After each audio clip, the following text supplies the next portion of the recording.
Hey, good afternoon. So I had already made one video and uploaded it this morning. Um, it wasn't a terribly long video, but I think I didn't elucidate the points that I really wanted to get across as well as I could have or should have. I've been feeling a little bit puny, my grandma would call it these days. You can tell my eyes are kind of sleepy looking. I'm not really sleepy. I've just got a kind of a sinusy thing going on.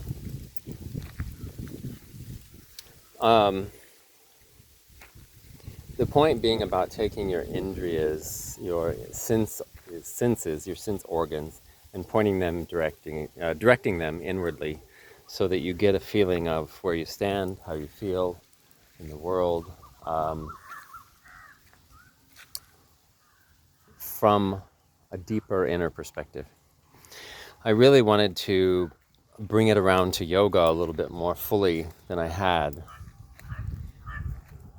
Yoga being not the asana practice that so many of us are partaking of as yoga these days.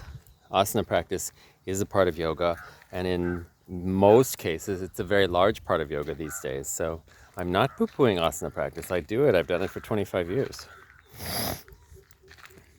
I'm just simply saying it's a piece of the puzzle, not the full puzzle. So what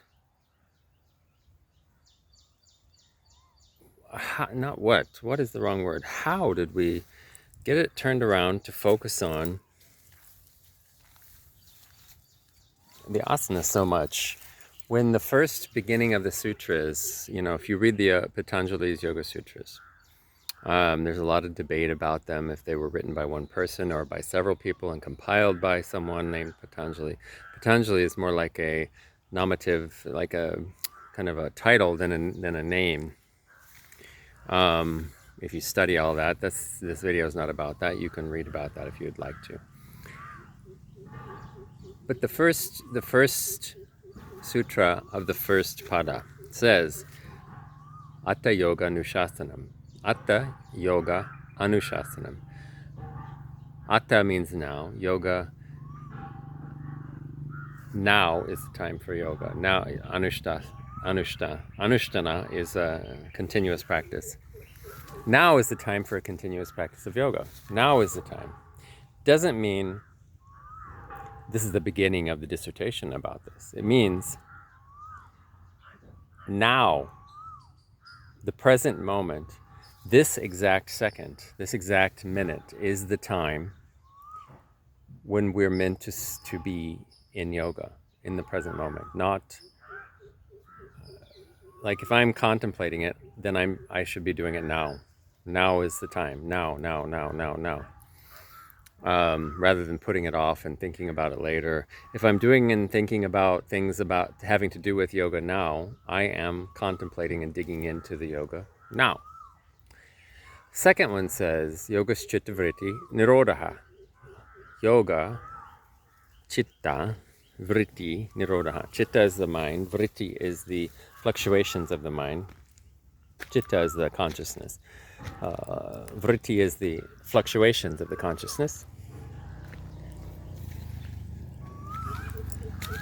Yoga is the cessation. Nirodha is the coming to a peaceful, quiet stopping point. Yoga's Chitta Vritti Nirodha. Not now, that's the beginning one. Yoga is the cessation of the fluctuations of the mind.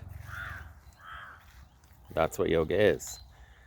So when you're saying I'm doing yoga, what are you doing to make your mind stop?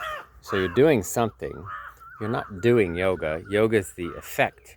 Yoga is the state of being that you achieve by doing these other things, right? There is no doing yoga.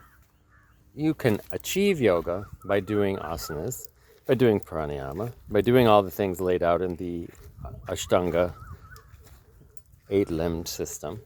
You can achieve yoga, but can you do yoga? I don't think you can. You can achieve it. So if yoga is when your mind gets stilled, and I won't say stilled because the mind is meant to think. It's supposed to keep going. It's supposed to do all these things. But the stillness comes when it's coming into one place. So yoga means union with God. When you get to a point where you can feel a sense of union inside yourself, union meaning a oneness, a wholeness, a completeness, the mind is more in the present moment, more in the Atha, the now, right? So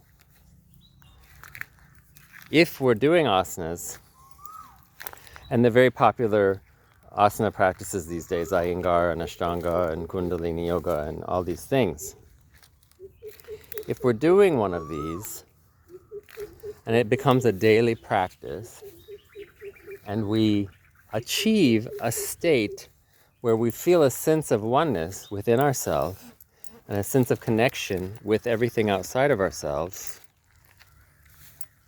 then we can say we have achieved a state of yoga. And it's a very small state. It's not a permanent state. It's not even a complete state. It's one that is fleeting. It's a fleeting, momentary thing. That's why we have to keep practicing. Even after decades, you still keep practicing one thing or another to help keep you getting back to this place. But you're getting caught up in doing the asanas and getting the next one and making the next one a bigger one. Like in Ashtanga, it happens a lot. Ashtanga is a very full practice. It's a very complete practice. It's using the breath. It's using the bandhas to move the energy in the body. It's addressing the outward focus of our indriyas by using the bandhas, which is an internal thing to lift up, move the energy, by focusing on the breath, which the breath is prana, bringing Shakti into the body and turning it into prana inside the body. Focusing on that, spreading it around. And drishti, so you're looking to your third eye, to your nose, to your navel, to keep the focus pulled back here. So that's one way in that practice you can do it. You can do that in Surya Namaskara A, Surya Namaskara B. Now, most people need more than that because they're used to doing such big, extensive workouts. So I'm not saying don't do more than that. But if I get to a point in my life where I don't need to do so much more, why do you feel like you need to interject into my life that I do need to do more? When I'm getting to a state of yoga with less and able to stay in there a little bit longer throughout my day than I ever was when I was doing all of those asanas. Why does it matter to you? So, number one, Athayogānuśasanam. Yoga, now is the time for yoga. Now means the present moment. So stay present in your own body, in your own breath, in your own life.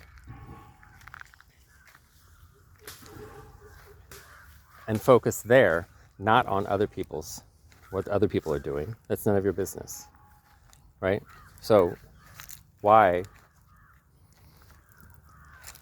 are you allowing yourself to be distracted by someone else's stuff? That is the antithesis of yoga. So, stay present in your own body.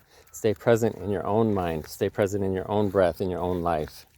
Don't worry about what other people are doing. And then try to achieve a state of yoga, whatever your teacher is teaching you. Could be meditation, could be asana, could be pranayama only. Doesn't happen very often, but it could be that. Could be kriyas. It could be many things. Any of them possibly can take you to a state of yoga. But are you staying focused in your own business, in your own life, in your own body, and not worrying about what other people are doing, and focusing into yourself? That's the point.